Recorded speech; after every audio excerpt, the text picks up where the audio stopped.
İstanbul Sözleşmesi'nden çekilmesinin üzerinden tam 4 yıl geçmiş bulunuyor. Tabii bu da kadınlar açısından kritik bir noktada duruyordu İstanbul Sözleşmesi ve çok can kaybı yaşandı aslında son 4 yılda. Ve buna paralel bir şekilde son dönemde Kürdistan'da artan kadın katliamları, kadın cinayetleri var. Genç kadınlara yönelik kadın cinayetleri var. Şırnak'ta son örneğini yaşadık. Bugün Cizre'de kadınlar buna karşı yürüyüş de gerçekleştirdi aslında belirli ölçüde. Bir toplumsal tepki de var. Ahmet'te 17 yaşındaki bir kız çocuğu, daha küçük bir kız çocuğu katledilmişti. Biraz kadın boyutuyla da ele almak istiyoruz. Barış ve demokratik toplum sürecine belki de en çok ihtiyacı olan kadınlar ki barışa ihtiyacımız var inisiyatifi de kurulmuştu. Özel politikalar Kürdistan'da devrede olmaya devam ediyor. Neler söylemek istersiniz kadınlar açısından? Bu süreç hangi önemde? Ve Türk Devleti'nin özellikle de Kürdistan'da kadın katillerine, çocuk tecavüzcülerine yönelik hala bir cezasızlık politikası sürdürmesi de söz konusu. Buyurun, sizi dinliyoruz. İyi akşamlar, iyi yayınlar. Aslında biraz önceki arkadaşların da değindiği hepsi birbiriyle bağlantılıdır. Onun için de yani ekolojik kırımda, işte var olan katliamlar da, toplum kırımı da, kadın kırımı da birbirinden bağımsız tutamayız. Bir de aslında en çok fazla geliştirilen politikalar işte uzun zamandır hani diyelim ki 100 yıldır süren savaşlar ve Kürt sorununun demokratik yönden çözülememesinin temel sorunların aslında başından geliyor ve bu bütün sorunların da ana ekseni olarak da ele almak gerektiğini düşünüyorum. Çünkü bahsedilen gözaltılar, siz de ilk başlar başlamaz dediniz ki işte bugün İzmir'de gözaltılar oldu. Aslında uzun zaman Kürdistan'daki uygulanan politikalar şu an Türkiye'ye genelleştirildi. Ama bu genelleştirilmesiyle birlikte Türkiye bunu fark etti belki ama yeni olan bir durum değil. Yani hem kadına yönelik işte diyelim ki yasaklardır, kapatmalardır, katliamlardır, bu yasaların ortadan kaldırılmasıdır. Peyderpey aslında süren bir süreç gelişti. Onun için İstanbul Sözleşmesi ile belki hani diyelim ki ayyuka çıktı ya da işte var olan aile meselesinin bu kadar gündemleştirilmesi, yasadaki bu değişiklikler, bu uygulama ve yasadaki değişiklikler birbirini tamamlayan süreçlerdir. O açıdan da hani kadınların katledenlerin affedilmesi ve cezasız politikalarının geliştirilmesi aslında yeni olan bir mesele değil maalesef. Biz bunu çok zaman da gündemleştirmeye çalıştık. Bu mesele sadece Kürdistan meselesinin olmadığını ve bu genel hani bir mesele olduğunu, onun için de Türkiye'nin demokratikleşmediği sürece bu sorunlarının bütünlüğü daha çok kangrenleşip ve daha çözülemeyecek duruma geleceğini aslında haykırmaya çalıştık. Ama maalesef bu çoklu hani diyelim ki bir toplumsal değişim dönüşüm, çoklu bir mücadeleyi ortaklaştırma konusunda eksikliklerimiz yaşandı kadın hareketleri olarak diyorum. Türkiye'deki kadın hareketi olarak ve Kürt kadın hareketinin yalnızlaştıran dönem politikaları da oldu. Ama bu savaşın etkilerinden bağımsız ele alamayız İstanbul Sözleşmesi'nin de ya da işte diyelim ki Kadın Bakanlığı'nın kaldırılması, Aile Bakanlığı'na dönüştürüp sonra onu da kaldırılması.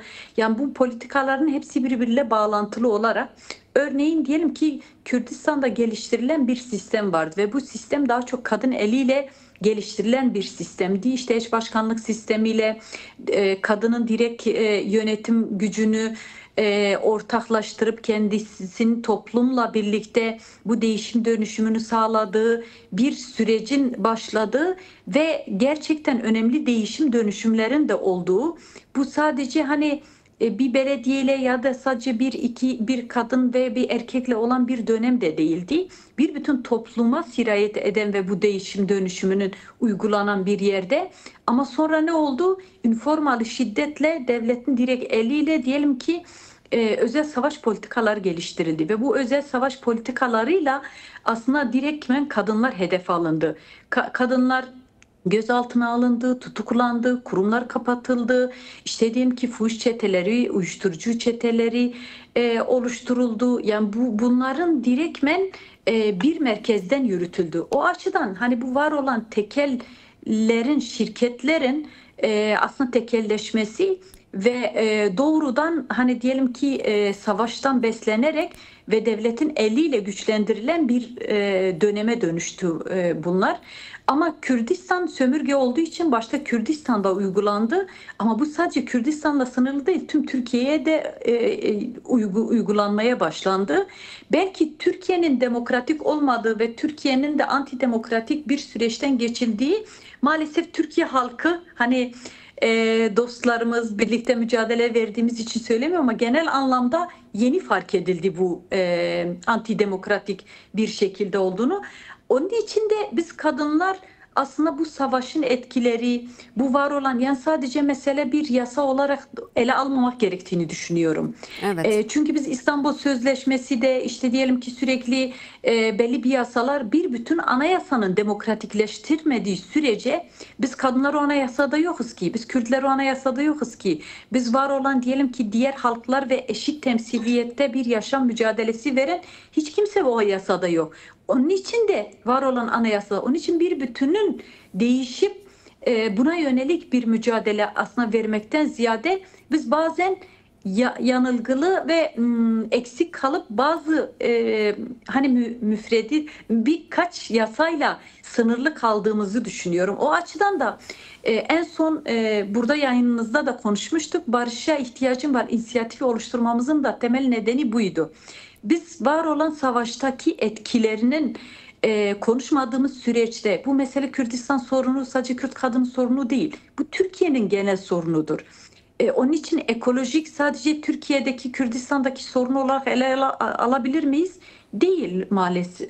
Bütün hani Türkiye'de yayılan yani gördük Karadeniz'de de Ege'de işte diyelim ki zeytin ağaçlarının kesilmemesi için kendilerini siper ettiler, mücadelesini Evet. veriyorlar, meclise geldiler. Bunun açıdan da biz kadınlar bu sürecin bir bütün değişim için ve bütün değiştirmek için de hani sürecin temel öncüleri, temel mücadeleci ve hani nasıl diyeyim kimseye işte bırakmama. Mesela bu barış sürecinin de hani başta demokratik toplum çalışmasının mücadelesini Rojbin bahsetti. Mesela bunu bekleyen bir yerde değil. Gerçekten bütün toplumun buna ihtiyacı var. Bütün toplumun demokratikleşmeye, komün yaşamına geçmeye, ortak mücadele hatları kurmaya, birlikte yol almaya ve bu meselenin hepimizin meselesi olduğuna ihtiyaç vardır. Bundan kaynaklı da biz toplum olarak yan yana getirilemeyen, kırdıran, birbirine karşılaştıran bir dönemde yaşadığımız biz kadınlar bunu aşalım ve ortak bir mücadele hattı kuralım, yan yana duralım. Farklı kimliklerimiz, farklı mücadele alanlarımız aynı düşünmüyor olabiliriz ama aslında ortak bir mücadele hattımız olduğu sürece güçlü olabiliriz. Ortak bir mücadele hattımız olduğu sürece biz değiştirip dönüştürebiliriz. Bir de kaldı ki hani her zaman da söylüyoruz toplumun yarısı kadındır. Bu sadece bir slogan meselesi değil ki. Bu toplumu kadınlar değiştirmeye gerçekten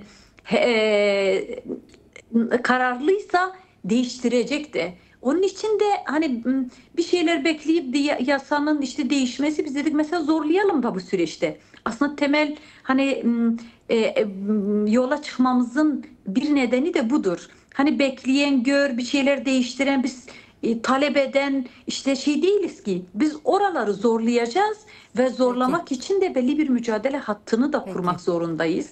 Biraz bu boyutta bakmak gerektiğini. Peki. Biz teşekkür ederiz. Hemen söz hakkını Hacer arkadaşa verelim. Çünkü kadınlar da alanlarda olacak. 8 Temmuz'da meclis görevi kadınlar barış mücadelesine şiarıyla bir eylem yapacak. Barış'a ihtiyacımız var kadın inisiyatifi. Talepler neler olacak? Buyurun siz dinliyoruz Hacer arkadaş.